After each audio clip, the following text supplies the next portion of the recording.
Егер мындан ары ойнабай турган болсоңор, анда башкача сүйлөшөбүз. Кыргызстанда футболго болгон көз караш өзгөрдү. Кайсыл жерге барсаң, ошол жерде стадион, кайсыл жерге барсаң футболдук тала, кайсыл жерге барсаң түзүлгөн шарттар болот. Саламатсыздарбы, урматтуу бүгүнкү аземдин катышуучулары, урматтуу футболисттер, тренерлер жана ошол футболдук клубдун ээлери. Бүгүн ушул баарыңыздарга белгилүү болгондой, мамлекетибизде 2025 жылкы эң татыктуу футболдук маанайдагы адамдарды тандап алабыз. Буюрса, бул деген ошол кыргыз футболунун бүгүнкү күндөгү өнүгүү жолундагы кайсы бир дагы бир тарых болуп калат. Өзүңүздөргө жакшы белгилүү болгондой, кыргыз футбол биримдиги 2 жылдан бери, 2024-2025 жылдан бери мамлекетибиздеги футболду өнүктүрүү боюнча эң алдыңкы программаларды кабыл алганбыз. Ошол программалардын негизги бөлүктөрүн айта кетейин. Бул биринчиден мамлекетибиздин башчысы урматтуу президентибиз Садыр Кожоевичтин бизге көрсөткөн, футболисттерге, дегеле футбол коомчулугуна көрсөткөн өтө чоң колдоосунун негизинде биз ушу 2 жылдан бери футболду карай баштадык. Так? Анан негизги маселе ошо урматтуу президентибиз футбол боюнча Кыргыз мамлекетинин футбол тарыхында биринчи ирет өзүнүн указын чыгарып, футболду колдоо боюнча маселени алдыга коюп берди. Ошол негизинде 2 жылдан бери республикабыздагы бардык жерлерде футболдук инфраструктураларды өнүктүрүү боюнча чоң программа кабыл алганбыз.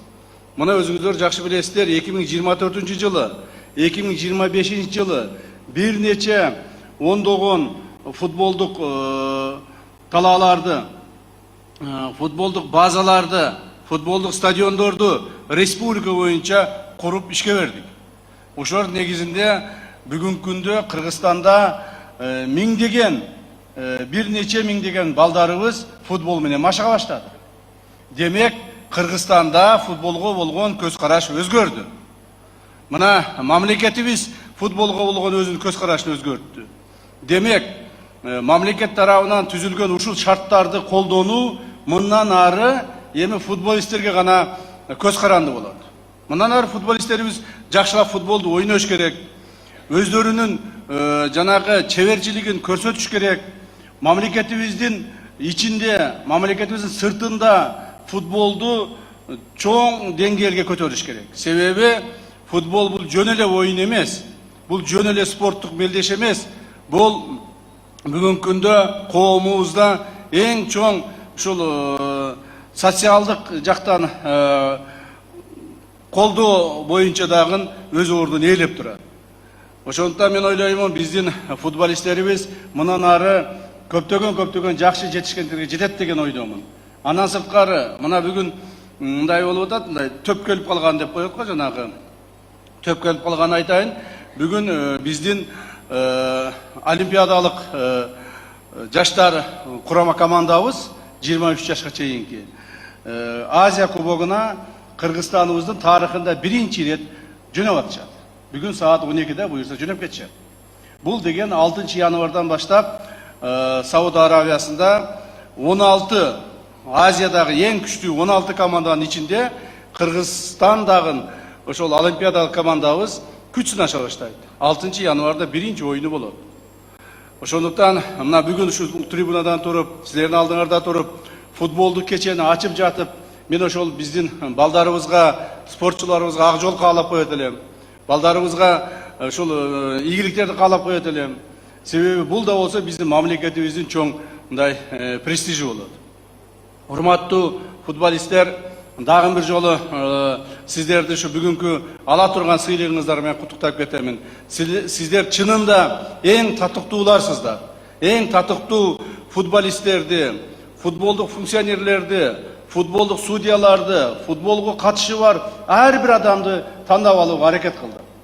Мындан ары дагы, мына эмдиги жылдан баштап, эмдиги 2026 жылы биз Кыргызстан боюнча футбол инфраструктурасын түзүү маселесин чечип бүтөбүз. Кайсыл жерге барсаң, ошол жерде стадион, кайсыл жерге барсаң футболдук тала, кайсыл жерге барсаң түзүлгөн шарттар болот. Эми мына футболисттер силер иштегиле. Футболисттер силер тренировканы кылгыла, жакшылап машык кыла, мамлекетибиз туусун бийик көтөргүлө. Ал эми мамлекетибиздин башчысы, урматтуу президентибиз Садыр Кожоевич экинчи указын чыгарды футболду колдоо боюнча. Биринчи указы былтыр чыкса, экинчи указы мына быйыл чыкты. Анын негизинде жана өкмөттүн биздин мыйзамдарыбызга өзгөртүү киргизүүлөрдүн негизинде футболдук инфраструктуралар налогтордон бошотулду. Коммуналдык жанагы төлөмдөрдөн бошотулду. Жанагы социалдык айлык алганда төлөй турган налогтордон баарынан бошотулду. То есть футбол менен машыккан адамдар, организациялар, айлык алгандар, айлык бергендер бардык налогтордон бошотулду. Мамлекет ушул нерсени өзүнүн мойнуна алды. Мамлекет дагы эмне кылыш керек? Мына баарын түзүп берди, бар шарттарды жасап берди сиздерге. Ошондуктан дагы бир жолу сиздерге айтып кетемин, эгер мындан ары ойнобой турган болсоңор, анда башкача сүйлөшөбүз. Рахмат баарыңыздарга.